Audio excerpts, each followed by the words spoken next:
నగరంలోని 53, 54వ డివిజన్లో మంత్రి నారాయణ పర్యటించి ప్రజా సమస్యలను అడిగి తెలుసుకున్నారు. వైసీపీ నాయకులు అమరావతిపై విషం కక్కుతున్నారని మంత్రి నారాయణ మండిపడ్డారు. గతంలో అసెంబ్లీ సాక్షిగా రాజధానికి 30,000 ఎకరాలు అవసరమని చెప్పిన జగన్ అధికారంలోకి రాగానే మాట తప్పి మూడు ముక్కలాట ఆడారు. భూములిచ్చిన రైతులను కంచెలేసి బంధించి మహిళలపై బూటుకాళ్లతో దౌర్జన్యం చేయించారని మంత్రి నారాయణ ఆవేదన వ్యక్తం చేశారు. కూటమి ప్రభుత్వం కేంద్ర సహకారంతో నిధులు సమకూర్చుకుని రాజధాని నిర్మాణాన్ని శరవేగంగా చేపడుతుంటే ఓర్వలేక జగన్, బొత్స, సజ్జల పరస్పర విరుద్ధమైన స్టేట్మెంట్లు ఇస్తున్నారని విమర్శించారు. అమరావతిపై అతని వైఖరిని జగన్ స్పష్టం చేయాలి. విరుద్ధ ప్రకటనలు చేస్తూ ప్రజలను గందరగోళానికి గురిచేస్తే ఉన్న ఆ 11 సీట్లు కూడా ఇకపై రావని మంత్రి నారాయణ నెల్లూరులో హెచ్చరించారు.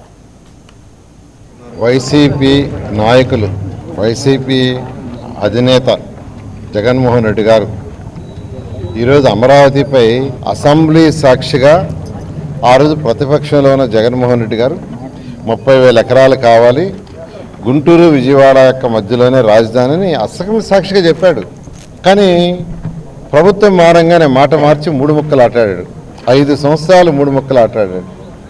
రైతులను ఎంతో ఇబ్బంది పెట్టారు. ఆ రైతులు కేవలం గౌరవ ముఖ్యమంత్రి గారు ల్యాండ్ పూలింగ్కి అని మాట చెప్తే కేవలం 58 రోజుల్లో, అంటే 2015 జనవరి 1 నోటిఫికేషన్ ఇస్తే 2015 ఫిబ్రవరి 28వ తేదీ అర్ధరాత్రికి, అంటే 58 రోజుల్లో ఒక్క లిటికేషన్ లేకుండా 34,400 ఎకరాలు ఇచ్చారు.